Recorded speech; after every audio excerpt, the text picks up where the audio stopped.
चलिए programme start करते hello. हैं। हेलो, नमस्कार। नमस्कार सभी लोगों को। नमस्कार सर।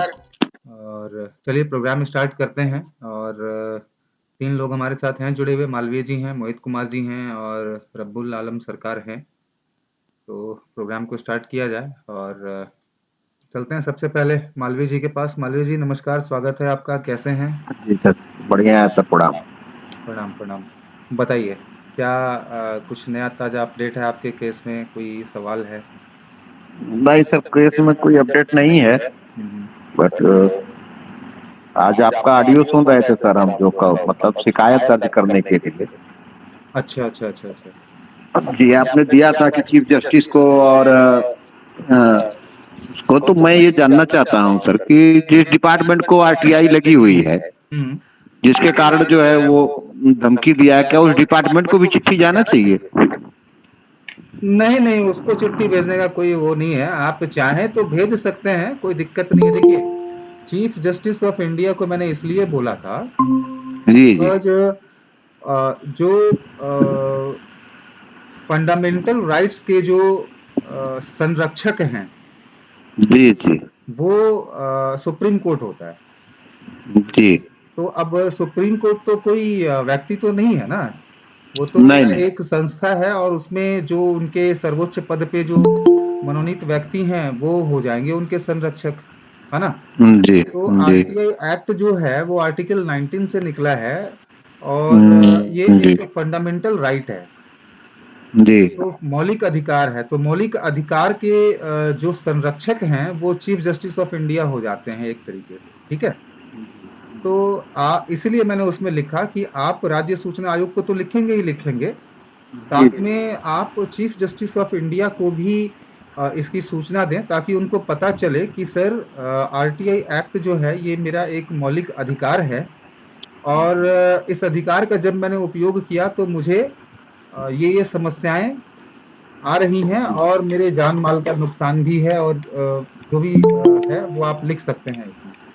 तो उससे क्या होता है कि आपकी जो खबर है वो एक तरीके से, चूंकि आरटीआई जो है वो स्टेट के दायरे में जनरली 90% लोगों का आता है, मगर जी जी केंद्र को भी इसकी सूचना मिल जाती है और मौलिक अधिकार के जो संरक्षक हैं, सुप्रीम कोर्ट जो है जो उसके चीफ जस्टिस ऑफ इंडिया है, उनको भी आपने ये सूचना दे दी कि सर मैं आपको इसलिए सूचना दे रहा हूं क्योंकि आरटीआई एक्ट जो है वो एक फंडामेंटल राइट है और मैं जब इस फंडामेंटल राइट का इस्तेमाल कर रहा था तो मुझे ये समस्याएं आ रही हैं और चूंकि आप इसके संरक्षक हैं, आपकी जिम्मेदारी है कि ये फंडामेंटल राइट जो एक आम आदमी का है भारत में वो सुचारू रूप से उसको ये अधिकार मिले।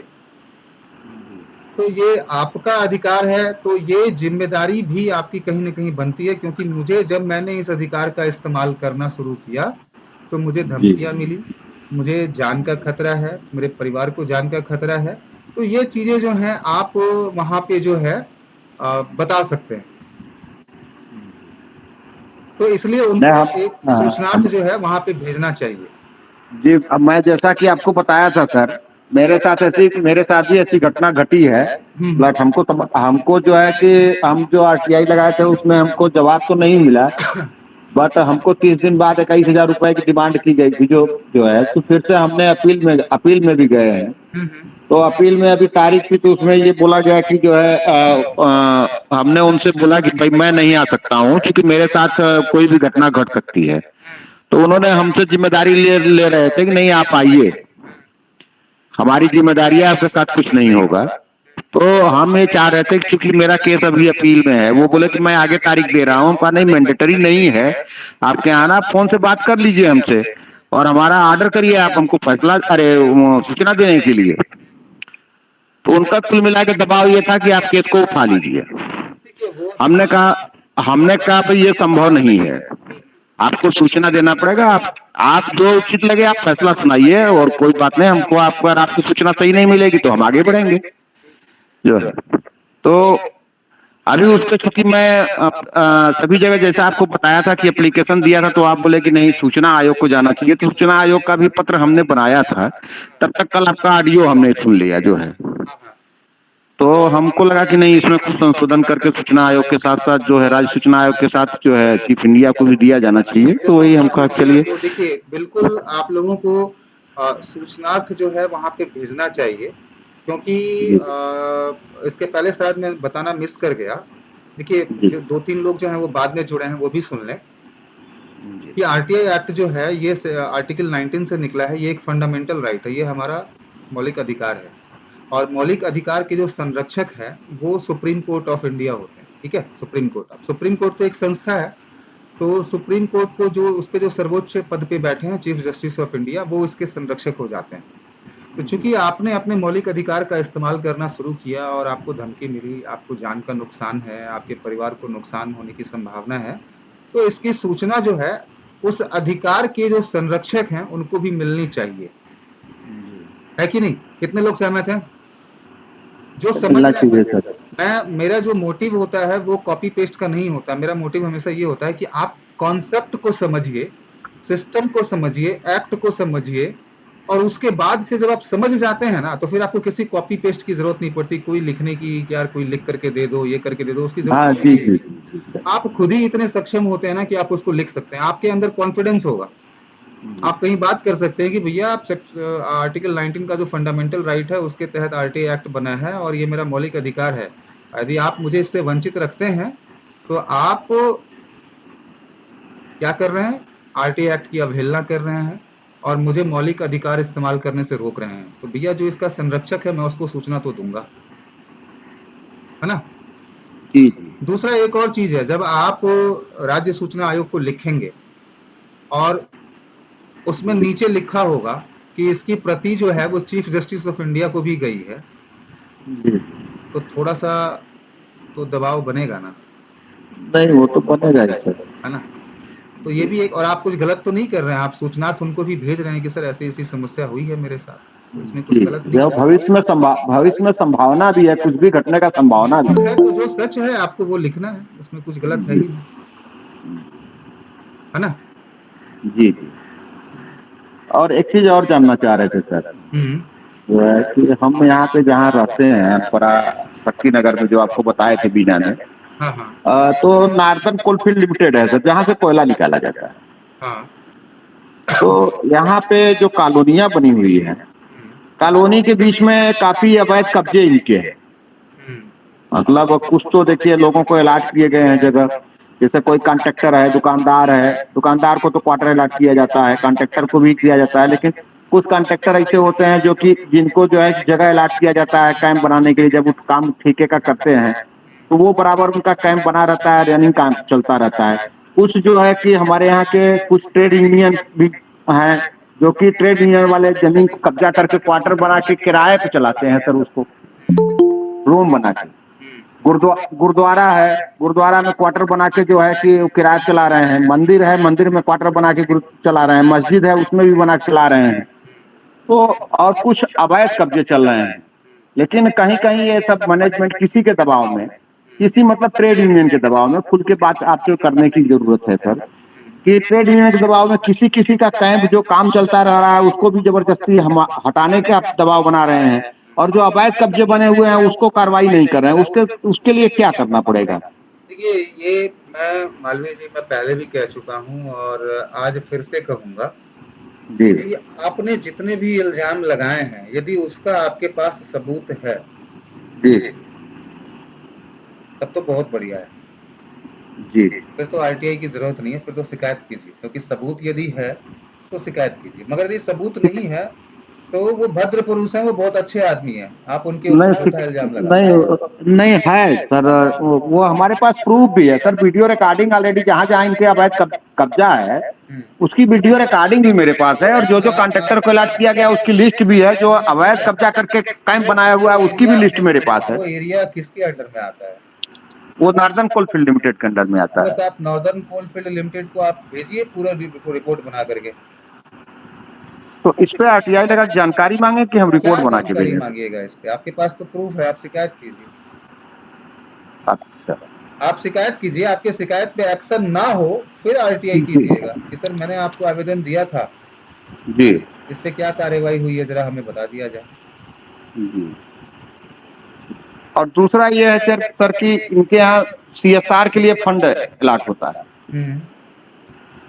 जो ग्रामीण एरिया है उसके लिए, उसके सीएसआर फंड जो डेवलपमेंट के। है, सीएसआर फंड जो है मैं आपको बता दूं, सीएसआर फंड जो है वो जी कंपनी के प्रॉफिट के 2% हिस्सा होता है जो उनको सीएसआर के लिए रखना होता है, जी कॉर्पोरेट सोशल रिस्पॉन्सिबिलिटी के लिए। और ये जी उनका व्यक्तिगत आप कह सकते हैं, ये उनका प्राइवेट डिसीजन होता है कि वो किस क्षेत्र में इसका इस्तेमाल करना चाहते हैं, कहाँ करना चाहते हैं, कैसे करना चाहते हैं। ये आरटीआई जी। के दायरे में नहीं आएगा। हाँ, यदि यहीं पे गवर्नमेंट का फंड होता या किसी गवर्नमेंट इंस्टीट्यूशन का फंड होता तो आप नहीं तो बिल्कुल कर फंड, सकते हैं। संस्था तो गवर्नमेंट की है सर ना। हाँ, यदि संस्था गवर्नमेंट की है तो सर बिल्कुल आप कर सकते हैं। संस्था नार्दन कोलफील्ड सेंट्रल सेंट्रल आप गवर्नमेंट की बिल्कुल कर संस्था है सकते हैं, sir. That will fall under the RTI act. बिल्कुल आप तो आरटीआई के बारे में है वो कर सकते ये ये इनका कितना फंड अलॉट होता है सर जो है, और कितना का काम कराते हैं, वो तो लिस्ट मांग सकते हैं हम, हैं। इनसे हाँ भी नहीं बिल्कुल मांग मांग सकते। सकते हैं, बिल्कुल मांग सकते हैं। और चूंकि ये कोयला निकाल रहे हैं इसलिए पर्यावरण का भी नुकसान हो रहा है। बिल्कुल होगा। वो देखिए तो वो सारी चीजें तो इन्होंने बिल्कुल कर लिया होगा, ऐसा थोड़ा है कि वो जो नियमावली है उसको ताक पे तो नहीं रखा होगा, बट फिर नहीं, भी ताक पे तो नहीं रखे हैं, बट हम मांग तो सकते हैं सर कि नहीं, आप क्या बिल्कुल क्या मांग कर सकते हैं, बिल्कुल जायज है, आप बिल्कुल मांग सकते हैं कि सर। 3 साल के अंदर में क्या क्या आपने किया, कितना फंड आपने कहाँ यूज किया, कैसे किया, ये सब तो बिल्कुल बिल्कुल मांगा जा सकता है कि नहीं बिल्कुल मांगा जा बिल्कुल सकता, मांगा जा ये सकता जानना चाह रहे हैं है, सर। बिल्कुल मांगा जा सकता है, क्यों नहीं मांगा जा सकता। देखिए आरटीआई एक्ट में आप दो चीजें होती हैं, एक होता है जी पब्लिक ऑथोरिटी और एक होता है जी पब्लिक इंफॉर्मेशन ऑफिसर। जी आप पहले इस कॉन्सेप्ट को समझिए कि पब्लिक ऑथोरिटी क्या है। पब्लिक ऑथोरिटी वो यानी कि कोई भी गवर्नमेंट डिपार्टमेंट या जी गवर्नमेंट फंडेड इंस्टीट्यूशन, पार्शियली या जी फुल्ली, जी यानी कि या तो वो डायरेक्ट गवर्नमेंट के कंट्रोल में है या गवर्नमेंट जी का कंट्रोल नहीं है लेकिन गवर्नमेंट उसको फंड दे रही है। जी ठीक है, तो ये दोनों के दोनों इंस्टीट्यूशंस जो हैं ये पब्लिक ऑथोरिटी हो जाते हैं। जी अब जहां पब्लिक ऑथोरिटी हो गया वहां पे पब्लिक जी इंफॉर्मेशन ऑफिसर का होना अनिवार्य है। जी। तो वो तो है, हमारे यहाँ एनसीएल में पब्लिक इंफॉर्मेशन है सर, हाँ, तो वो होना ही है मैनेजर। ना, पब्लिक ऑथोरिटी है तो होना ही होना है वो, बिल्कुल होना है। वो तो नियम ही है, आप उसको बाईपास थोड़े कर सकते हैं, है ना। अच्छा, जो विद्यालय है सर, हम्म। जैसे कुछ जैसे हाई स्कूल यूपी बोर्ड से जो कि आपके संचालित होते हैं, यूपी बोर्ड से मान्यता प्राप्त हैं, हम्म। वो जो है कि वो स्कूल यहाँ पे हैं आपके एनसीएल में, हम्म। और उनको बिल्डिंग, पानी, बिजली जो है और उनका तनख्वाह, हम्म। वो सब एनसीएल देती है जो है। उसी तरीके से जो है कि आपका डीएवी है, डीएवी स्कूल भी है, डीएवी स्कूल को भी इन्होंने बिल्डिंग बना के दिया है, बिजली देते हैं, पानी देते हैं, प्लस कुछ फंड भी ये देते हैं सर, ये जो उनके टीचर की सैलरी के लिए कुछ फंड भी अवेलेबल कराते हैं पर मंथ के हिसाब से। हाँ, जहाँ तक तो हम लोग इन सब की जानकारी तो मांग सकते हैं ना इन लोगों से। बिल्कुल मांग सकते हैं सर। देखिए ये ना, ये सब सीएसआर के अंडर आ जाता है, समझ गए। जी ये सब जो आप कह रहे हैं सीएसआर के अंडर आ जाता है। मैं भी मैंने आपको बताया कि मैं मेरी जो पढ़ाई लिखाई हुई है वो ज्यादा दूर से नहीं हुई है, और बीना जो है मैं, हम लोग टूर पे जाते थे डीएवी में, जिस डीएवी की आप बात कर रहे हैं, जी जी और जी अक्सर हम लोग मैच खेलने जाया करते थे उसी डीएवी में जिस डीएवी की आप बात कर रहे हैं। जी जी तो ये स्पॉन्सर्ड स्कूल्स होते हैं बच्चों को पढ़ाने के लिए, और जितने भी, क्योंकि यहाँ पे क्या होता है ना, जहाँ पे ऐसे प्रोजेक्ट्स होते हैं, जैसे आपका सेल का प्रोजेक्ट था भवनाथपुर में नगर उटारी के आसपास, या आपका बीना का जो प्रोजेक्ट है या रिहैंड का जो प्रोजेक्ट है, तो यहाँ पे लोग परमानेंट रेजिडेंट बहुत कम होते हैं। यहाँ पे ना पूरा सेटल मतलब बसाए गए लोग होते हैं, सब स्टाफ क्वार्टर्स होता है। जी तो जी जी इनके बच्चों को पढ़ने के लिए एक अच्छा माहौल मिले, सब कुछ मिले, तो ये कंपनीज जो हैं अपनी रिस्पॉन्सिबिलिटी पे स्कूल्स को स्पॉन्सर करती हैं।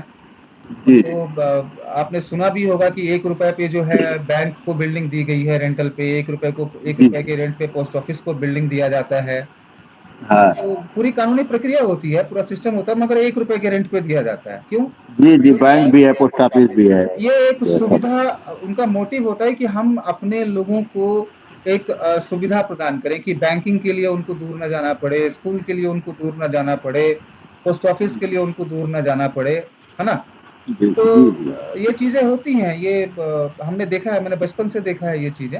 हाँ, मगर यदि आप इसकी जानकारी लेना चाहें तो डेफिनेटली आप एनसीएल से जो है, नॉर्दर्न कोलफील्ड से जो है आप ले सकते मैं इसलिए पूछ रहा हूँ सर आपसे हैं। कि कई चीजों में हमको जो है कि लोगों का, क्योंकि देखिए मैं यहाँ पे 35 साल से हूँ सर, जी और ज्यादा मैं जुड़ा हुआ हूँ आपका अनपरा बोर्ड से और एनटीपीसी और एनसीएल से। जी इन लोगों के बहुत लोग पॉइंट पता चलते हैं सर, हम लोगों को मालूम है, लेकिन राइटिंग में हम लोगों के पास कोई चीज उपलब्ध नहीं है। तो इसलिए हमको लगा कि इन लोगों की कुछ जानकारी उपलब्ध कराई जाए, भाई कहाँ, जिससे अब पता चला कि वेलफेयर फंड है, सीएसआर का फंड है, ये सब यूज कर रहे हैं, पैसा आ रहा है सर, पैसे का दुरुपयोग भी बहुत हो रहा है। जो है हमारे यहाँ अब चूंकि कॉलोनी से सटा हुआ गांव भी है, अब जो ब्लॉक से पैसा आता है, अब इधर सीएसआर से काम करा दिया जा रहा है, उधर ब्लॉक वाले जो है कि सीएसआर का काम को दिखा के ब्लॉक वाले पेमेंट उठा ले रहे हैं उसको, एक ही काम को। अब इधर एनसीएल सीएसआर से काम करा दे रहा है सर, मतलब पीसीसी रोड बनवा दिया है। उधर जो है कि ग्राम पंचायत का ग्राम प्रधान क्या करता है सर कि उस काम को अपना दिखा देता है कि हम करवाए हैं, और वो भी पेमेंट उठा ले रहा है।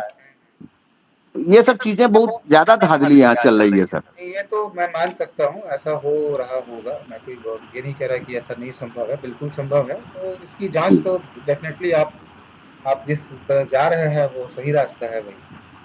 आप पहले इंफॉर्मेशन गैदर कीजिए, एविडेंस कलेक्ट कीजिए और फिर आगे जी, बढ़िए। मैं भी यही चाहता हूँ सर, पहले हमारे हाथ में कुछ एविडेंस आए तब हम उस पर कंप्लेन करें, जी जो है। जी जी, यही मेरा प्रश्न था सर। ठीक है। चलिए, थैंक यू मालवीय जी, बहुत अच्छा कंसर्न है आपका और आप जनहित में लगे हुए हैं। जी ऑल द सर, बेस्ट हमारी तरफ से। जी सर, चलिए, धन्यवाद। मोहित जी के पास चलते हैं। मोहित जी नमस्कार, कैसे हैं? नमस्कार सर, बढ़िया सर, आप कैसे हैं? बढ़िया बढ़िया बढ़िया, बताइए। कोई सवाल या हर बार की बात ही आप सुनेंगे? सर आप एक बात है कि सर इसमें ग्रुप में कुछ और सुनने को मिल रहा है धमकी का, तो उसके लिए कोई स्पेशल लगा के हो सर, या तो फॉर्मेट तो नहीं नहीं, तैयार कर दीजिए देखिए फॉर्मेट, देखो देखिए यार, आने में लगा। फॉर्मेट बनाना मेरे लिए ना 5 मिनट का काम है।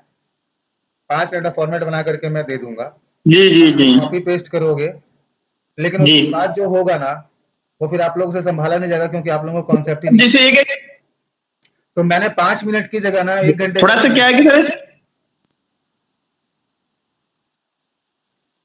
हेलो, मैं 5 मिनट की जगह 1 घंटे का समय निकाल रहा हूं, ताकि आप लोगों को मैं वो चीज समझाऊं। आज मैं वो चीज ग्रुप में समझाऊंगा। अभी मैं, आपने सुना होगा वो धमकी वाली बात के, मैंने बताया था फंडामेंटल राइट्स के बारे में बता रहा था कि कैसे लिखना है, क्या लिखना है। मैं उसमें हाँ डिटेल्स सर, में जो है ना, मैं आऊंगा, अभी बताऊंगा सब। ठीक है ना? क्योंकि क्या है कि सर अब ये बहुत ही मैटर बनता जा रहा है सर धीरे धीरे, और तो आएगा यार, कल ये तो किसी को भी हो आएगा। सकता है क्योंकि मोहित, एक बहुत अच्छे एक कहावत है, गिरते हैं सवार ही मैदान जंग में, वो फिक्र क्या गिरेंगे जो घुटनों के बल चले। तो जो जंगे मैदान में लड़ने जी जाएगा घोड़े पर से, तो वही गिरेगा ना, वही उठेगा ना, चोट भी उसी को लगेगा ना। जो जाएगा ही नहीं, घर पे बैठ के हाँ तमाशा देखेगा, उसे क्या पता कि जंग कैसे लड़ी जाती जी है ना। तो वो ठीक है, काम यदि हो रहा है, आपको, आपसे लोग मिलने आ रहे हैं, लोग आपसे डर रहे हैं, लोग आपको धमकी दे रहे हैं, बी हैप्पी यार, you are getting famous. Yes sir, वो तो है सर, लेकिन क्या है कि सर उसमें किसी ने बता रहा था कि कोई ब्लॉक प्रमुख था, आया हुआ था, तो सर थोड़ी सी क्या होता है कि सर आम पब्लिक की अपेक्षा ब्लॉक प्रमुख वगैरह चाहे जिला अध्यक्ष वगैरह अगर सर कोई इंटरफेयर करें तो सर थोड़ी सी होता है कि कभी भी जान को खतरा बन यार सकता है सर देखो, ना। आप ना सर ये थोड़ी सी आम पब्लिक से एक स्टेप ऊपर तो आप उसी दिन आ गए जिस दिन आपने आरटीआई को एज ए हथियार इस्तेमाल करना शुरू कर दिया। जी सर हाँ मैं एक चीज बोलना चाहूंगा, मेरे ऊपर तो जानलेवा हमला भी हो चुका है, और हमने पुलिस को लिखित कंप्लेन भी किया जो है, और अब एफआईआर तक नहीं दर्ज की गई है, और हम 156(3) में केस कर रहे हैं सर, जो है। नहीं और ठीक फिर है। भी और फिर भी मैंने पीछे नहीं हटा, और आज जो है कि हमको किसी न किसी माध्यम से मेरे पास रिक्वेस्ट भेजी जाती है कि किसी तरीके से आप विड्रा कर लीजिए, आप मत करिए, मत सूचना डर मांगिए। रहे हैं ना, वो डर रहे हैं, मैं वही चीज मैं कह रहा हूँ ना कि वो डर रहे हैं। कल वो हमको डराने के लिए मेरे ऊपर जानलेवा हमला किए थे, आज वो हम जो लिखना शुरू किए हैं तो खुद डर रहे हैं सर वो अब। जो अब है। मैं वही कह रहा हूँ कि यदि आपको वो पहली जो गीदड़ भभकी होती है वो देंगे, जी आपके ऊपर डिपेंड करता है कि आप बैकफुट पे गए तो गए, जी और बैकफुट पे सिर्फ आप नहीं जाएंगे, आपका जो एक मान सम्मान है ना वो भी जाएगा, जी उसके साथ वो भी जाएगा, ये तय है। क्योंकि वही आदमी ना पूरे गांव में समाज में ढिंडोरा पीटेगा, बंद करा दिया उसका मुंह, क्या उखाड़ लिया मेरा। आज आज जी पूरा जी। प्रशासन उसके साथ है सर, पुलिस से लेके और जो है कि आपका जिला पूर्ति अधिकारी तक सब उसके फेवर में है। फिर भी जो है कि हम पीछा नहीं छोड़े हैं, लिखा पढ़ी करते चले जा रहे हैं प्रशासन जो जो है है। ना वो बिन बीपीएल होता है, बिन तेंदुलकर जी होता है, उसकी आंखें बंद हैं। आप यदि देखोगे ना तो राजू लेकर के बैठे, वो जिधर का पलड़ा भारी होगा ना उधर प्रशासन होगा। आज हो सकता है कि कुछ दिया गया होगा अलग से इसलिए प्रशासन उधर होगा, लेकिन कल को जब आपके पास एविडेंस का बल होगा तो प्रशासन आपकी तरफ आ जाएगा। कल जी सेकंड नहीं लगेगा उसको पलटने में, मैं सेकंड नहीं लगेगा प्रशासन को आपकी तरफ होने में। जी प्रशासन क्या है आखिर, उसमें भी तो कोई व्यक्ति ही है ना, उसको भी अपनी नियमावली पूरी करनी है, नौकरी बचानी है, सब कुछ करना है। जी। बस आपको उस लेवल तक पहुंचना है। और मैं तो लगा हुआ हूँ सर, अब तो मैं एकदम बीड़ा उठा लिया हूँ कि चिड़िया हमको किसी भी चिड़िया रास्ते से पीछे चिड़िया की हटना ही आंख नहीं है। देखो, चिड़िया की आंख देखो, चिड़िया भी मत देखो, चिड़िया के अगल बगल जो पत्ते हैं उसको भी नहीं देखना है। अर्जुन जी इसीलिए चिड़िया की आंख पे निशाना लगा पाया था क्योंकि उसका ध्यान भटकाने वाली जितनी भी चीजें थी उसने उस पर लक्ष्य केंद्रित किया ही नहीं। तो यस सर, ये वो जो तो है छोटी सर। छोटी धमकियां हैं, कोई आते जाते मिल रहा है, यार तू तो बड़ा बवाल मचाए हुए हो, छोड़ दो, ये कर दो, वो कर दो, ये सब ध्यान भटकाने की चीजें हैं। ये सब ध्यान भटकाने की चीजें हैं और कुछ नहीं, है ना। ठीक है, यस सर। ठीक है मोहित जी, चलिए। हाँ चलो रब्बुल क्या। सर उसमें सर सेकेंड, हेलो हाँ सर, जी एक जी मिनट सर, एक मिनट और बस। जी। सर मैं सेकेंड हियरिंग में सर 6 तारीख को मेरा सेकेंड हियरिंग है सर, से सेकेंड अपील किया था उसमें, तो फर्स्ट हियरिंग हो गई सर, सेकेंड हियरिंग 6 तारीख को है मेरा सर। हाँ तो उसमें एक कॉल आया था आज, कल एक कॉल आया था, हाँ तो वो बोल रहे थे कि आप, मैं जल निगम में लगाया था, तो वो बोल रहे थे कि आपने जल निगम नगरी में लगाया है या ग्रामीण में। हम लोग बोला मैं जल निगम ग्रामीण में लगाया हूँ। तो बोल रहे हैं ये तो नगरी में लगा है। हमने बोला तो 161 के तहत आपको ट्रांसफर करना चाहिए इस चीज को, आज सेकेंड अपील कर दिया, अब सेकेंड हियरिंग है तो आप बता रहे हो इस चीज को। तो तो ये तो आपकी कमी है। तो बोला हाँ ठीक है वो तो है, लेकिन आप फिर से लगा दीजिए। हमने बोला नहीं, फिर से मैं नहीं लगाऊंगा, मैं सेकेंड हियरिंग में जाऊंगा। बस ठीक है, एकदम सही। हाँ तो सर उसमें अगर मान लीजिए सर इन्फॉर्मेशन अगर वो मुझे देंगे, फिर बाई चांस अगर वो एक लेटर प्राप्त हुआ तो उसमें लिखा गया था कि आपको या तो वहां पे इन्फॉर्मेशन दिया जाएगा, नहीं तो फिर पेनाल्टी इम्पोज की जाएगी वहां पे पेनल्टी मत उनको। करवाओ ना यार, तो पेनल्टी वो तो मत करवाओ ना। आपके आयुक्त साहब कौन से हैं, कौन है? वो हमारे यहाँ अजय कुमार उत्तुपेती जी हैं। उप्रेती जी है ना। ही जी इज जी हाँ, वन ऑफ उप्रेती द जी। Best information commissioner in Uttar प्रदेश।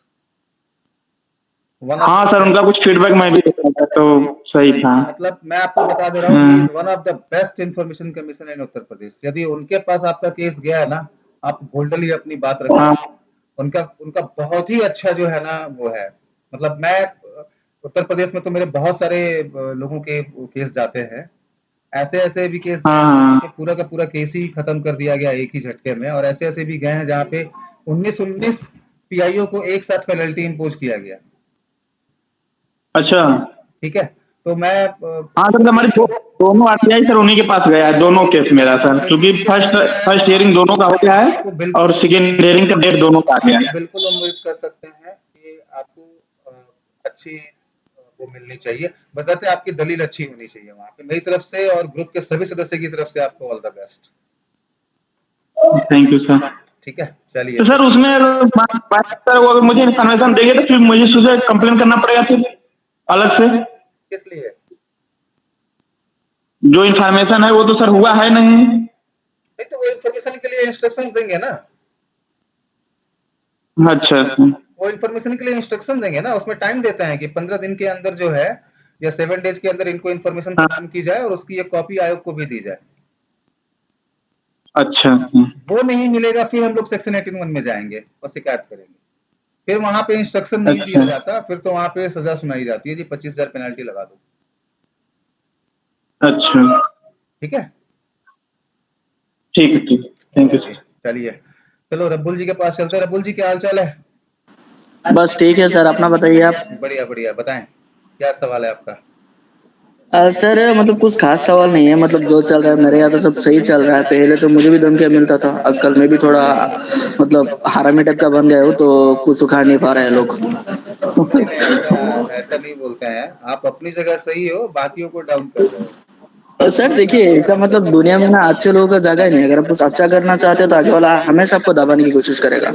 इसीलिए ये है कि मतलब खुद भी उस लाइन का बन जाओ तो कोई कुछ नहीं कर पाता। मैं इस बात से सहमत नहीं हूँ। आपको शुरुआत करनी पड़ेगी। लोगों सर को मैं तो ऑप्शन नहीं शुरुआत किया मिला ना। है, लोगों को ऑप्शन नहीं मिला है। और जब ऑप्शन मिलता है ना, तो उस पर भरोसा नहीं करते। सर वो तो है, देखिए पहले मैंने कंप्लेन किया भरोसे था से तो ज्यादा मेरा पैसा नहीं मतलब लगता है। मैं बहुत लोग। आज आप मेरे साथ बैठे हो ना, आज जी आप सर। मुझसे हो सकता है शायद 1 महीने से जुड़े हो, लेकिन मैं यहाँ जी तक सर। पहुंचा हूँ तो पिछले 1.5 साल की 2 साल की मेहनत से। तो वो 2 साल तक जो ओके है ना, सर। लोगों ने भी मुझे टेस्ट किया। सर देखिए, पहले तो मुझे भी समझ में नहीं आता मैं क्या करूँ कैसे करूँ। मुझे पहले थोड़ा बहुत डर लगता था, क्योंकि लोग ये बोलता था, वो लोग बोलता था, गांव का बहुत सारे लोग बोलते, क्योंकि मैंने अपना ग्राम पंचायत के खिलाफ भी कंप्लेन कर दिया। और ये लोग तो मेरा गांव का ही है, तो जहाँ भी मिलता था मुझे पहले बोलता था। लेकिन आजकल मैंने उन लोगों का बात को थोड़ा अनसुना कर दिया, और मैंने भी उन लोगों को कंप्लेन मैंने आपको दे दिया, तो मतलब कोर्ट में दे दिया, और एक SPI को मतलब स्टेट इन्फॉर्मेशन कमीशन को दे दिया। उसके बाद उन लोगों को पता नहीं कैसे पता लगा। अब तो ये लोग कुछ नहीं बोलता, बस हंसते खेलते मेरे साथ बात करता है, सब कुछ ठीक है आजकल। और सर और एक ऐसे ही इन्फॉर्मेशन। होगा, ऐसे ही होगा। स्लोली स्लोली, पता है क्या, ये ना एक आदमी के बस की बात नहीं है। आप लोगों को, अपने आसपास के लोगों को, 2 लोग को, 4 लोगों को, 5 लोगों को, 10 लोगों को अवेयर करना शुरू करो। The moment you start creating awareness ना, वो अपने आप बदलाव आ जाएगा। आज आप सवाल पूछ रहे हो, कल आपके बदले ना किसी और एक एप्लीकेशन आपके गांव से निकल गया ना RTI का, तो लोग समझेंगे कि भाई लोग जाग रहे हैं। तीसरा निकल जाएगा, लोग बोलेंगे लोग जाग गए भाई, अब छोड़ दो। अब अब तो कुछ करना पड़ेगा। अब ये सब नहीं चलेगा, लोग पूछना शुरू कर रहे हैं। तो सबसे बड़ा सवाल है कि हम ही आंख बंद करके बैठे हुए हैं, हमें क्या।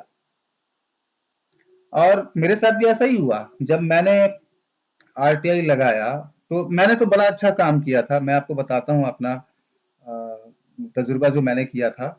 मेरे साथ भी बहुत सारे लोग आ गए, गांव के लोग आ गए, मेरे चाचा आ गए, मेरे अड़ोसी पड़ोसी आ गए, पापा के साथ बैठ गए, पापा को थोड़ा सा इमोशनली करना स्टार्ट किया।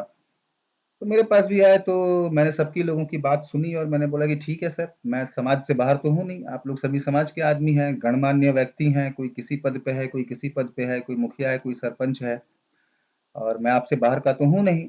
मैं आपसे, आप जैसा बोलेंगे मैं वैसा कर दूंगा, मगर कल को आप इस बात से मुकर ना जाएं कि मेरे कहने पे तुमने RTI वापस ले लिया था। इसलिए आप लोग जो भी जैसा कह रहे हैं ना, वो सब लिख करके दे दीजिए, लिख करके दे दीजिए। और कोई जरूरी नहीं है कि आप लोग सब अलग अलग लिखिए, एक ही लिख दीजिए कि, और उस पर सारे लोग साइन कर दीजिए। भाई साहब, सारे लोग जो है ना साइलेंटली उठे और अपने अपने घर चले गए। लिख के कौन देगा? कोई नहीं। तो न मैंने किसी से लड़ाई किया, न मैंने किसी को गाली दी, न मैंने किसी को कुछ कहा। मैंने कहा सिंपली, भाई कल को आप मुझे बोल दोगे, कल को जब मैं आपको बोलूंगा कि तुम्हारे कहने पे मैंने RTI वापस ले लिया, तो आप बोलोगे मैंने कब बोला था, तो आप तो मुकर जाओगे उस टाइम। तो एक काम करो, आप लिख के दे दो, मैं RTI वापस लेता हूँ। भाई साहब, सारे के सारे व्यक्ति, एक भी नहीं रुका, सब आराम से उठे और धीरे धीरे अपनी अपनी गलियों में घुस के अपने अपने घर चले गए। और उसके बाद से आज तक कोई भी चर्चा नहीं है। हाँ, उड़ती उड़ती खबर आती है धमकी की, SC ST एक्ट की, ये चीजें आती है तो ठीक है। इसका मतलब है कि मैं चर्चा में हूँ, इससे ज्यादा मैं कुछ नहीं समझता। Nothing else. बिकॉज जिसको करना होगा ना, वो इतनी बातें नहीं बनाएगा। वो बातें इसलिए बनाते हैं ताकि मेरे तक पहुंचे। मैं यही समझता हूँ। और मैं डरूं, मैं रिएक्ट करूं। रिएक्ट नहीं करना है। ठीक है, जी सर। चलिए। सर और एक बात जानना था। हाँ हाँ। सर जो इन्फॉर्मेशन देगा वो लोग अगर हार्ड कॉपी में देगा तो पर पीस 2 रुपए के हिसाब से चार्ज करेगा ना। अगर मैं सॉफ्ट कॉपी लूंगा जैसे पेन ड्राइव या हार्ड डिस्क में, तो उसके लिए भी कोई चार्ज होता है? रब्बुल, बड़ा दुख होता होता है मुझे जब ऐसे क्वेश्चंस आप पूछते हो ना, आपने कोर्स भी किया है, मैंने उसमें क्लियरली कहा है कि इंफॉर्मेशन जो है जिस रूप में अवेलेबल है आपको उसी रूप में दी जाएगी। यदि वो सॉफ्ट नहीं कॉपी में सर, अवेलेबल नहीं है तो आपको कहाँ से सॉफ्ट कॉपी में मिल जाएगा? सर नहीं नहीं, मेरे यहाँ मतलब ब्लॉक में गया तो उन लोगों ने बोला ब्लॉक कॉपी और हार्ड मतलब सॉफ्ट और हार्ड दोनों अवेलेबल है, लेकिन दोनों के लिए मेरे से पैसा मांग रहा था। लेकिन ITI एक्ट में तो सर सिर्फ हार्ड कॉपी के लिए पैसा बोला गया, सॉफ्ट कॉपी में तो बोला ही नहीं गया। नहीं नहीं, सॉफ्ट कॉपी का भी है ना, डिस्क का है, फ्लॉपी का है, सबका है। डिस्क का है ना, 50 रुपए डिस्क का है ना। सर वो मैं खुद पेन ड्राइव दे रहा हूँ, मेरा पेन ड्राइव में ना वो लोग देगा, वो लोग थोड़ी ना अपने से देगा, मतलब तो फ्लॉपी फ्लॉपी डिस्क और बड़ी कॉपी हो। नहीं नहीं नहीं नहीं, आप फीस जमा कर दो ना, वो सीडी राइट करके देंगे आपको। वो तो वो बोलेंगे ना, और उनसे पूछ लो। आपको तो इन्फॉर्मेशन से मतलब, उनको सपोर्ट करो, उनसे पूछ लो कि मैं अपना पेन ड्राइव दे देता हूँ आपको। और नहीं तो नियम के हिसाब से चलोगे तो मैं 50 रुपए की फीस जमा कर देता हूँ, सीडी राइट करके दे दो। जी सर, इसके लिए मतलब कल मेरा ब्लॉग में बहुत बहस हुआ उन दोनों से, मतलब वो लोग बोल रहे नहीं मतलब हार्ड कॉपी के हिसाब से हम लोग चार्ज काटेंगे। मैंने बोला ऐसे कैसे हो सकता है, इसका रूल तो अलग अलग होगा, आप लोग कैसे कैसे बोल सकते हैं। तो इसके लिए सर बहुत देर तक बहस हुआ था। ये देखो रब्बुल, इसीलिए बहस रीजन यही है, लैक ऑफ नॉलेज।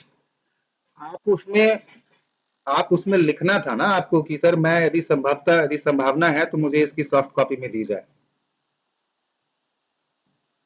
आपने नहीं लिखा, कोई बात नहीं, आप 50 रुपए की फीस जमा कर दो।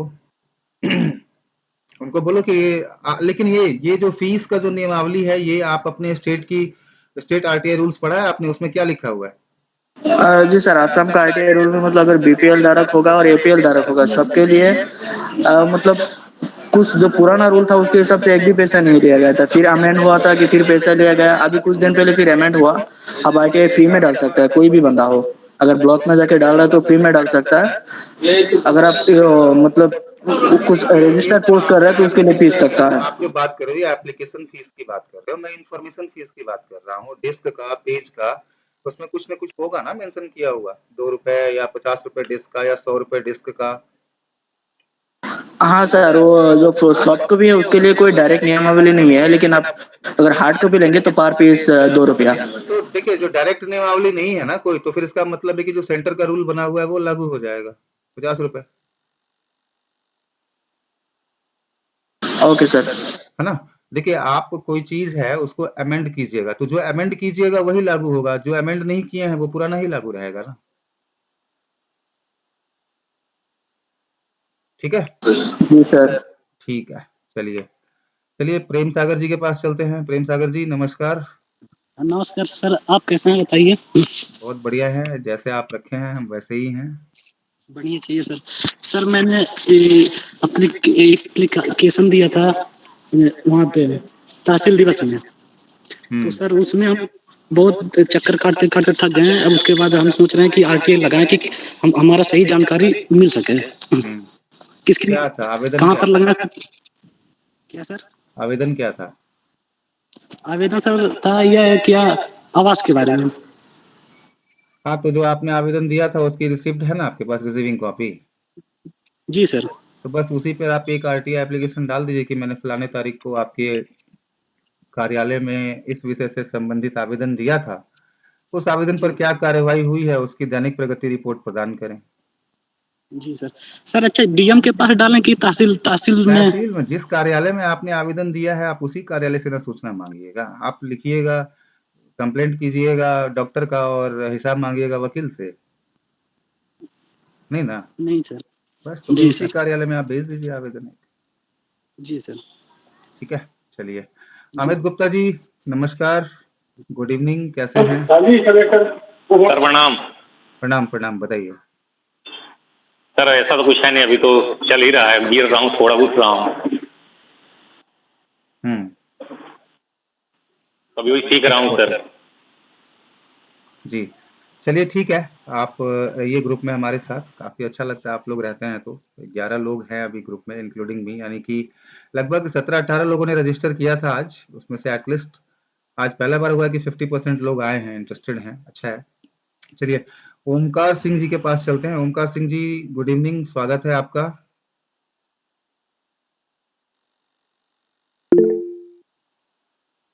रबुल आपके पास आते हैं, लास्ट में आते हैं, सब लोगों से पहले बात कर लेते हैं। ओमकार जी के पास शायद मेरी आवाज नहीं पहुंच रही है। चलते हैं मोहम्मद अली के पास। मोहम्मद अली जी नमस्कार, कैसे हैं, क्या हाल चाल है?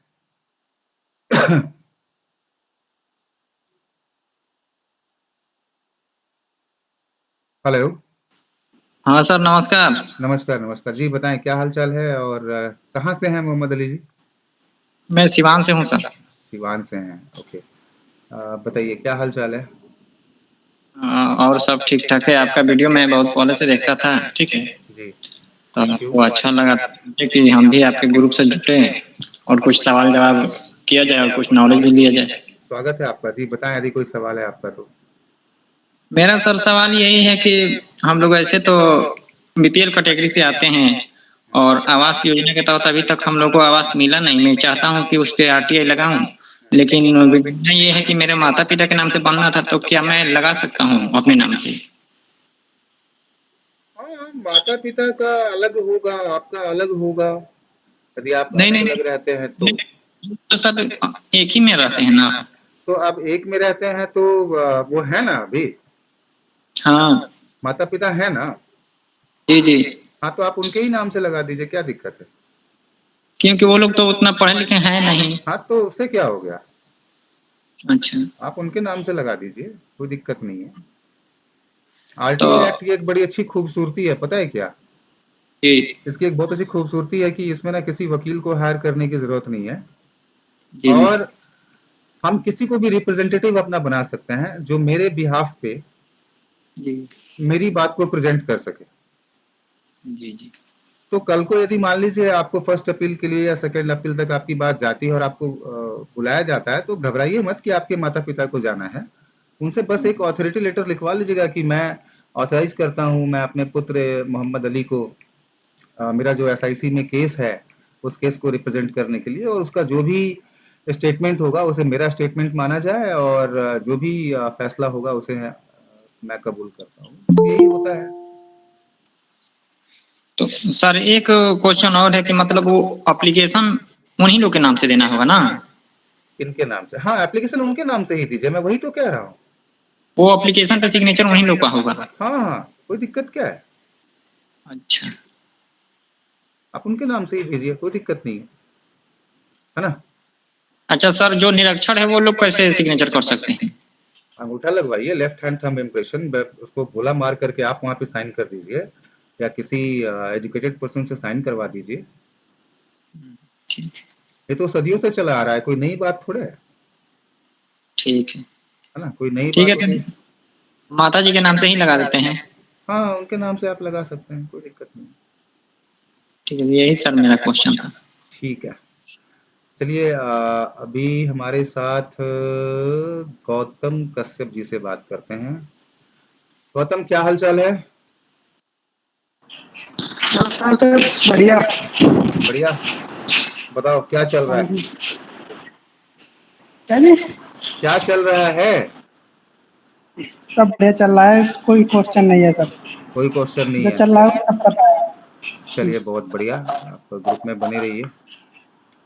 करण प्रसाद जी के पास चलते हैं। करण प्रसाद जी नमस्कार, आप शायद पहली बार इस सेशन को ज्वाइन किया है आपने, आपका स्वागत है। आप तक मेरी आवाज यदि पहुंच रही है तो करण प्रसाद जी माइक ऑन कर लीजिएगा। करण प्रसाद जी, शायद उन तक मेरी आवाज नहीं पहुंच रही है। अच्छा, हाँ। हेलो। हाँ जी करण जी नमस्कार। नमस्कार सर। जी हेलो बताएं। जी बताएं। सर, सवाल कोई ऐसा सवाल नहीं है, मैं सुन रहा हूँ आप लोग के जो सेशन सर आज। चलिए, आप पहली बार जुड़े हैं सेशन में मेरे ख्याल से। नहीं सर, पहले भी इसके बाद जुड़े हैं। इसके पहले भी आए हैं तो मुझे ध्यान में नहीं है। जी, नलाना से पहले से जुड़े हुए हैं। जी, चलिए बहुत बहुत स्वागत है आपका, and thank you so much, आप लोग आते हैं सेशन के लिए। कोई सवाल भी जी होगा तो पूछा कीजिए, सवाल पूछने से कॉन्फिडेंस बढ़ता है आदमी का, है ना? जी, वो बात तो सही है सर। सीख रहे हैं आप लोग, जो बोल रहे हैं वो सब सुन रहे हैं। ठीक ठीक ठीक, चलिए बने रहिए। दिनेश जी के पास चलते हैं। दिनेश जी, गुड इवनिंग, नमस्कार, कैसे हैं? सर हमसे बोल रहे हैं क्या? जी दिनेश जी, नमस्कार, कैसे हैं? नमस्कार सर, बढ़िया है। बढ़िया जी। बताएं, जी आप तो पहली बार जुड़े हैं इस सेशन में मेरे ख्याल से। हाँ, पहली बार जुड़े हैं सर, और आरटीआई में भी बिल्कुल नए हैं। जी जी। और यूट्यूब देख के आपके ग्रुप से जुड़े थे और काफी कुछ सीखने को भी मिला हमको। जी जी। और ऐसे ही एक ट्रायल के तौर पे हम लगा दिए थे आरटीआई की वित्तीय वर्ष 2016 से 21 के बीच में फलाना पंचायत के पर्टिकुलर एक वार्ड में क्या क्या काम हुआ है आप बता दीजिए। तो उसको लेकर के कल रात को मेरे पास एक फोन आया था कि क्यों परेशान कर रहे हैं, कोई सेवा चाहिए तो ले लीजिए। अगर हम जानकारी देंगे भी तो यही देंगे कि सारी जानकारी नरेगा.com पे उपलब्ध है। तो अब यही हम सोच रहे हैं, हम तो उनको बोले कि नहीं आप जवाब ही लगाइए। नहीं देखिए, मैं आपको एक चीज बताता हूँ। सरकार की जो सुओ मोटो डिस्क्लोजर पॉलिसी है आरटीआई एक्ट की, उसके तहत वो सभी इंफॉर्मेशन जो सबसे ज्यादा मांगे जाने वाले हैं उनको वेबसाइट पे अपलोड करना है, ठीक। मगर ऐसा तो नहीं है कि मुझे जो चाहिए वो भी वेबसाइट पे अपलोडेड है। जी। तो ऐसी सिचुएशन में आप उनको सीधा कहिए कि सर, आप जो मुझे फोन पे बता रहे हैं, आप मुझे लिख के दीजिए कि ये वेबसाइट जो मैंने आपसे सूचना मांगी है वो वेबसाइट पे है। फिर मैं अपील करूंगा ना कि आप मुझे भ्रामक जानकारी दे रहे हैं, क्योंकि आपने जो सूचना मैंने मांगी थी आपसे वो तो वेबसाइट पे है ही नहीं। जी। मैंने आपसे मांगा है रिपोर्ट्स, डॉक्यूमेंट्स, वो वेबसाइट पे नहीं है ना। वेबसाइट पे तो एक्सेल बना हुआ है, उस पर लिखा हुआ है ये प्रोजेक्ट नाम है, ये यहाँ से यहाँ तक की योजना है, इसमें इतना पैसा का एस्टिमेट था, इतना पैसा खर्चा हुआ है, वो लिखा हुआ है। तो ये जो है, आप कंफ्यूज मत कीजिए। आपको लंबा खींचना है खींच सकते हैं, मैं फर्स्ट अपील में लेके जाऊंगा इसको, आप बोल दीजिए उसको, ठीक है। नहीं, और इसके लिए मैंने आज एक किताब भी लिया है, आरटीआई एक्ट 2005, तो उसको भी देख रहा हूँ और सारी जानकारी जुटा के फिर अब जब इसमें कूद गया है कि इसको बढ़िया से देखेंगे। ठीक ठीक ठीक, चलिए आप लगे रहिए। ऑल द बेस्ट हमारी तरफ से। और जब भी यदि कोई चाहिए होगा तो आप ग्रुप में बताएंगे आप। बाकी कोई दिक्कत होगा तो आप ही आपसे सलाह लेंगे हम। जी जी, बिल्कुल बिल्कुल, ठीक है। चलिए बशराज जी के पास चलते हैं। बशराज जी, क्या हाल चाल है, कैसे हैं? बस बढ़िया सर। बढ़िया, क्या हाल चाल है? बढ़िया बढ़िया सर, बढ़िया बढ़िया। बताइए, कोई सवाल? नहीं सर, बस सुन रहा था। कोई सवाल नहीं, चलिए। पिछली बार जो आपके कुछ सवाल थे उसका कुछ समाधान निकला, कुछ एक्शन लिया आपने? नहीं सर, उस पर अभी फिलहाल कुछ एक्शन लिया नहीं है, क्योंकि मैंने आपको स्टडी के लिए बताया था कि भी मेरे को कोर्स करने के लिए कोर्स करना था मेरे को, उसके बाद में मुझे ठीक है। चलिए, हमारे साथ है एक साथी जुड़े हैं, मोहन प्यारी जी। मोहन जी, माइक ऑन कर लीजिए, स्वागत है आपका। नमस्कार सर। नमस्कार, कहाँ से हैं मोहन जी? सर हरियाणा से। हरियाणा से, चलिए स्वागत है डिस्ट्रिक्ट आपका। हरियाणा से। स्वागत है आपका जी। बताएं, कोई सवाल है आपका? जी सर, एक सवाल है मेरा। जी बताइए। सर मैंने आरटीआई के तहत एक एप्लीकेशन दायर की और उसका मेरे को जवाब नहीं मिला। उसके उपरांत मैंने फर्स्ट अपनी डाली तो मेरे को थोड़ी जानकारी प्राप्त हुई, वो भ्रामक जानकारी प्राप्त हुई। उसके उपरांत मैंने सेकंड अपील डाली सर। ये है जून 26 जून को डाली थी सर। और सर उसके बाद अभी तक कोई जानकारी या कोई मैसेज या कोई लेटर नहीं प्राप्त हुआ। देखिए, अब मार्गदर्शन आपसे ये चाहिए मुझे कि क्या कर सकता हूँ। मैं एक ही चीज कहूंगा, इंतजार कीजिए। आयोग के ऊपर, चाहे वो किसी भी राज्य का आयोग हो, बहुत ज्यादा लोड है, हजारों केसेस पेंडिंग है।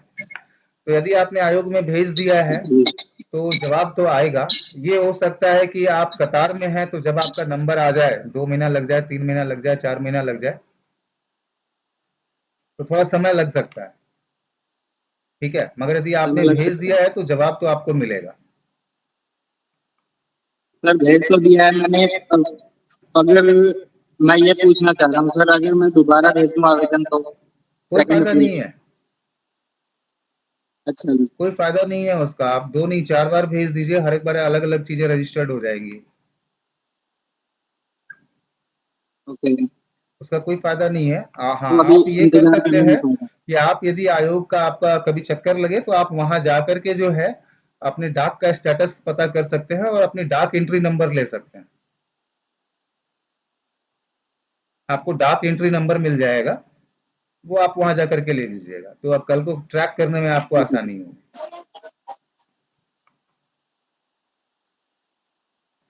ठीक है ना? जी सर। ठीक है। जी। कुछ अभी नए। सर एक बात और पूछनी थी हाँ मुझे। जी, बताए ना।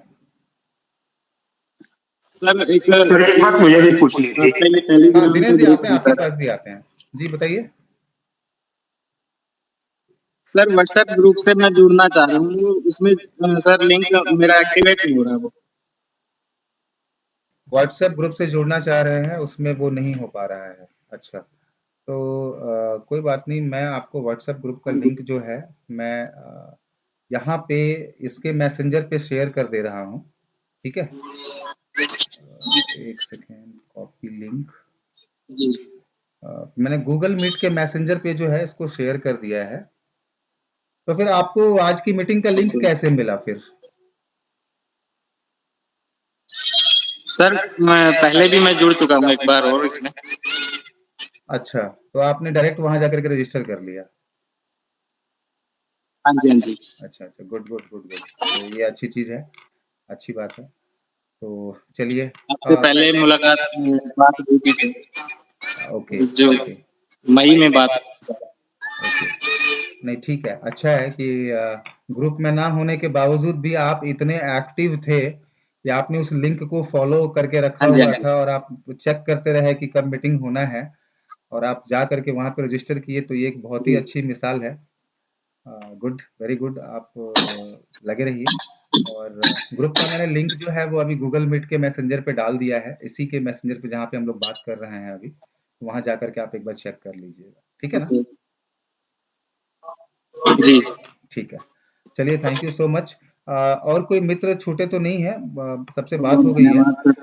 तो अभी मैं एक ही चीज कहूंगा कि एक जो बात चल रही थी हमारी, धमकी मिलना और उसके ऊपर, तो यदि कोई धमकी मिलता है या कोई आपको कोई कॉल आती है, आपके पास थ्रेटनिंग कॉल आती है, या आपके पास सेटलमेंट के लिए कॉल आता है, या आपके पास लोग आते हैं, तो सबसे पहले आपको क्या करना है, आपको ना एक चीज पहले तो अपना कि आपा नहीं खोना है, घबराना नहीं है और रिएक्ट नहीं करना है। आपको एक लेटर लिखना है।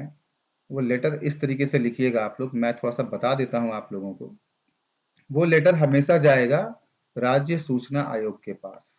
तो सेवा में श्रीमान सूचना आयुक्त महोदय, राज्य सूचना आयोग, आप अपने राज्य की जो भी उसका एड्रेस है, यदि यूपी का है तो लखनऊ का होगा, और यदि बिहार का है तो पटना होगा, मतलब जो भी स्टेट का है वहाँ का एड्रेस उसमें डालेंगे और लिखेंगे विषय में कि धारा 6(1) के तहत, आरटीआई एक्ट की धारा 6(1) के तहत सूचना मांगने पर धमकी मिलने के संबंध में, जान माल की धमकी देने के संबंध में। और उसमें आपको लिखना है कि महोदय महोदया, मैंने फलाने तारीख को एक आरटीआई एप्लीकेशन फलाने विभाग में दिया था जो इस विषय से संबंधित था, जिसकी एक प्रति इस आवेदन के साथ संलग्न है। इस आवेदन देने के पश्चात, ये आवेदन मैंने बाय हैंड दिया था तो बाय हैंड लिखना है, बाय पोस्ट दिया था तो आप उसमें लिखेंगे कि ये मैंने भारतीय डाक के रजिस्टर्ड पोस्ट के माध्यम से भेजा था, जो इनके कार्यालय में इतने तारीख को प्राप्त हो गया। उसके बाद मुझे इतने तारीख को इस जगह पे इस व्यक्ति द्वारा यह धमकी दी गई कि तुम ये आरटीआई वापस ले लो, आवेदन वापस लो, नहीं तो तुम्हें जान से मारा जा सकता है। और मुझे वो भी बताया गया कि पटना में मार दिया गया 2 लोगों को, दिल्ली में मार दिया गया 4 लोगों को जो आरटीआई करने वाले थे, इससे कुछ मिलना नहीं है, ये नहीं होना है, वो नहीं होना है। तुम्हारे परिवार में हमारे पापा जाते हैं मार्केट, कभी उनका कुछ हो जाए, कभी ये हो जाए, कभी वो हो जाए। वो आपको जो सच्चाई है, कभी भी झूठा एलिगेशन मत लगाइएगा, जो सच्चाई है वो आप उसमें मेंशन कीजिए और आप उसमें लिखिए। और लिखने के बाद जो है आप उसको लिखिएगा कि सर मैंने अपने फंडामेंटल राइट का, जो कि आरटीआई एक्ट है, जो मेरा एक मौलिक अधिकार है, मैंने उसका इस्तेमाल किया और मुझे इस्तेमाल करने के बाद जो है मुझे धमकियां मिली। तो अब यदि सर मैं आपको सूचना दे रहा हूँ इस चीज की, और यदि अब मुझे कुछ भी होता है या मेरे परिवार को या किसी भी तरीके का मुझे नुकसान होता है, तो इसकी जिम्मेदारी तो जिसने मुझे धमकी दी है उसकी तो है ही, साथ में प्रशासन की और आपकी भी है, क्योंकि मैंने समय रहते आपको इसकी सूचना दे दी है। ठीक है? और साइन करके जो है आपको नीचे इसको 3 और लोगों को सूचनार्थ भेजना है। आप उसका मेंशन करेंगे सूचनार्थ। पहला लिखेंगे चीफ जस्टिस ऑफ इंडिया, उनका एड्रेस डाल देंगे। दूसरा लिखेंगे आप एसपी या एसएसपी जो भी आपके जिले में है, कप्तान साहब को अपने, और तीसरा अपने लोकल थाने को। और चारों में से किसी भी जगह पे आप बाई हैंड नहीं जाएंगे देने के लिए, व्यक्तिगत रूप से देने नहीं जाएंगे, आप बाई पोस्ट इसको भेज दीजिए। आप इसको बाई रजिस्टर्ड पोस्ट इसको भेज दीजिए। जो एक्शन होना होगा ना वो हो जाएगा, आप ट्रस्ट कीजिए। आप यदि लेने मतलब ले करके जाएंगे ना देने के लिए, तो शायद कोई आपको बोलेगा कि अच्छा ठीक है बैठो सुनते हैं, तुम्हारी बात करते हैं, अच्छा क्या फायदा होगा इससे, क्यों पड़े हो चक्कर में, इस सब में कोई फायदा नहीं है। 50 बातें होंगी डिमोटिवेशन की होंगी, जाने की जरूरत ही नहीं है। आप बाय रजिस्टर्ड पोस्ट भेज दीजिए and they are bound to take this as a complaint, इनको लेना पड़ेगा। और जब आप चीफ जस्टिस ऑफ इंडिया को भी लिखते हैं उस पत्र में, जब आप चीफ जस्टिस ऑफ इंडिया को लिख देते हैं तो एक थोड़ा सा प्रेशर भी बनता है और लोगों को भी लगता है कि भैया आप एक जागरूक व्यक्ति हो और आप समझते हो कि कैसे एस्केलेट करना है किसी चीजों को। It is good. ठीक है ना? तो चलते हैं। मोहन प्यारे जी हैंड रेज कर रहे हैं और रब्बुल ने भी हैंड रेज किया था। जी मोहन जी बताइए। सर लेकिन पहले एक सवाल था, उससे थोड़ा क्लियर जाता है। जी जी बताएं। कह रहे थे कि जैसे बाई पोस्ट भेजने में पोस्टल ऑर्डर की काफी समस्या आती है। नहीं ये तो आप उसको लेकर के कोई विकल्प, ये आप शिकायत कर रहे हैं ना, इसमें पोस्टल ऑर्डर नहीं चाहिए। हाँ, जब आप आरटीआई एप्लीकेशन फाइल करते हैं तो पोस्टल ऑर्डर चाहिए। तो इसके आरटीआई फाइल के लिए ही मैं पूछ रहा हूँ सर। इसके लिए तो देखिए 2 चीजें हैं। यदि आपको कैश जमा करना है तो आपके जिले में ट्रेजरी है, आपके जिले में ट्रेजरी होगा, आप वहां जाकर के 10 रुपए जमा कर सकते हैं और रिसिप्ट की कॉपी लगा सकते हैं कि सर मैंने जमा करा दिया है। नकद जो संविधान में जो लिखा है ना कि नकद के माध्यम से या डीडी के माध्यम से या इसके माध्यम से आप दे सकते हैं, वो नकद का मतलब यही है कि आप ट्रेजरी में नकद जमा करा दीजिए, या आप जिस विभाग में जा रहे हैं ना वहां भी आप जा करके जो है नकद जमा करा सकते हैं और उसकी रिसीट लगा सकते हैं, मगर वो लोग जल्दी करते नहीं है, ये तो मैं भी मानता हूँ।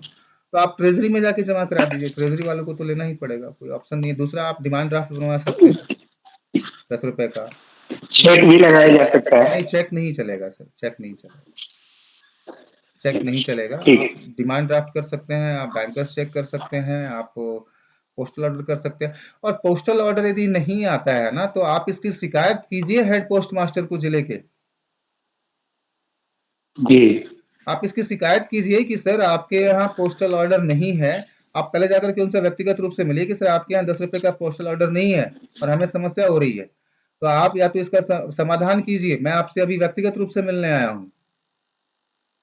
आप इसका समाधान नहीं करेंगे तो अगर नहीं होता है तो फिर क्या कंप्लेन तो फिर मैं लिखित रूप से आऊंगा ना, तब तो आपको जवाब देना पड़ेगा। ठीक है सर, है ना?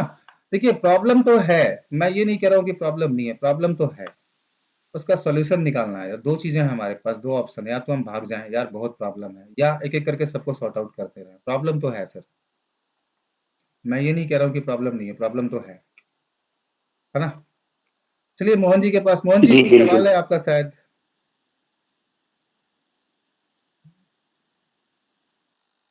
हेलो? मोहन जी?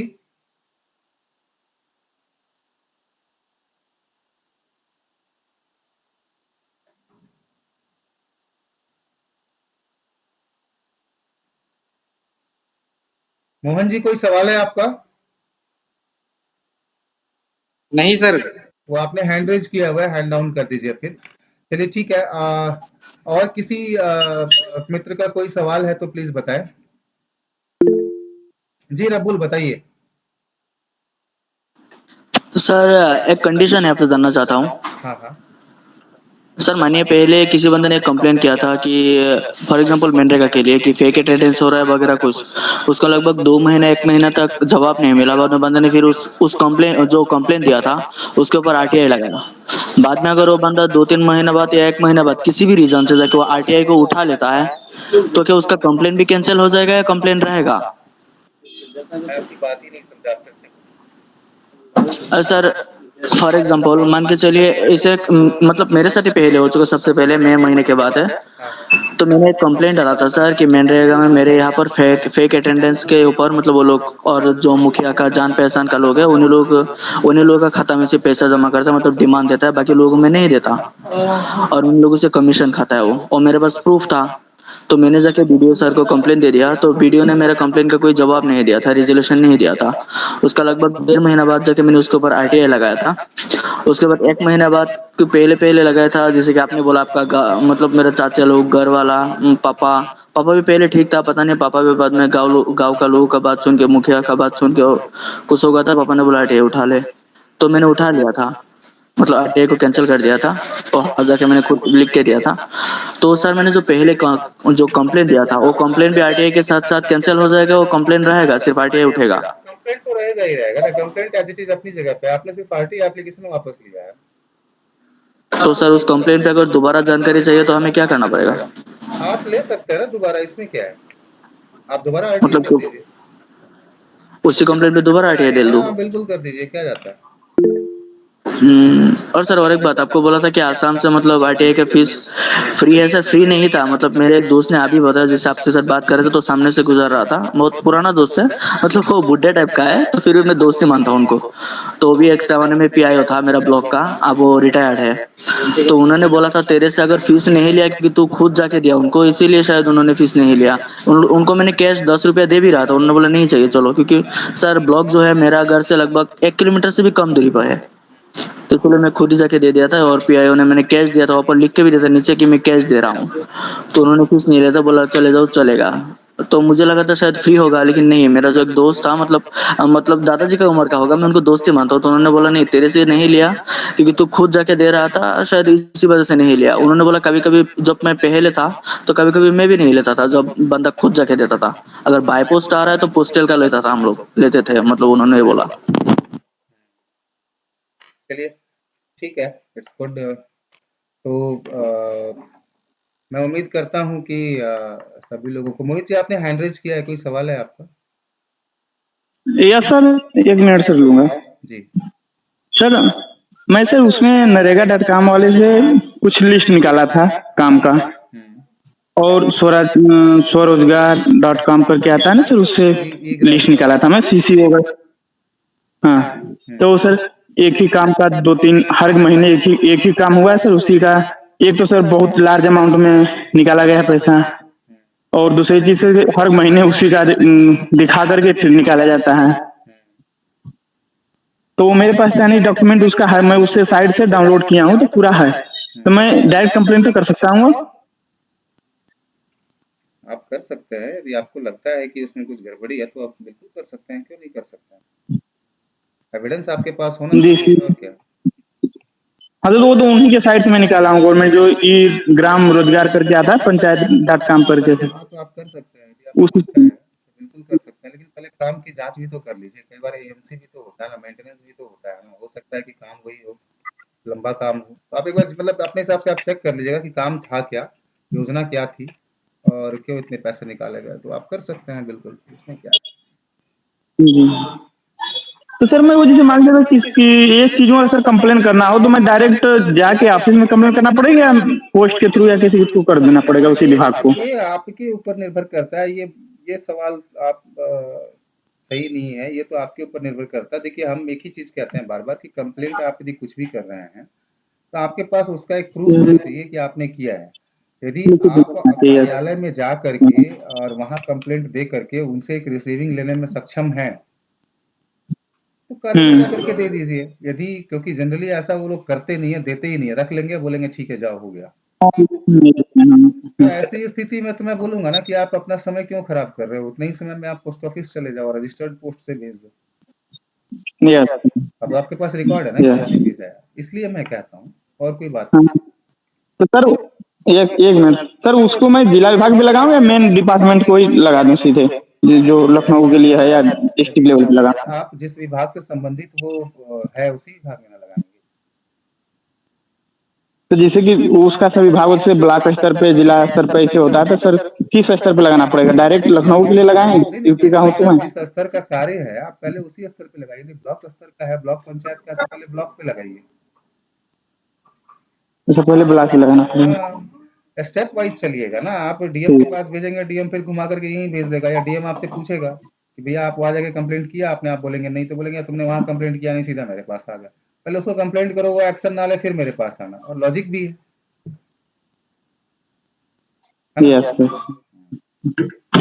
ओके ठीक है। और किसी मित्र का कोई सवाल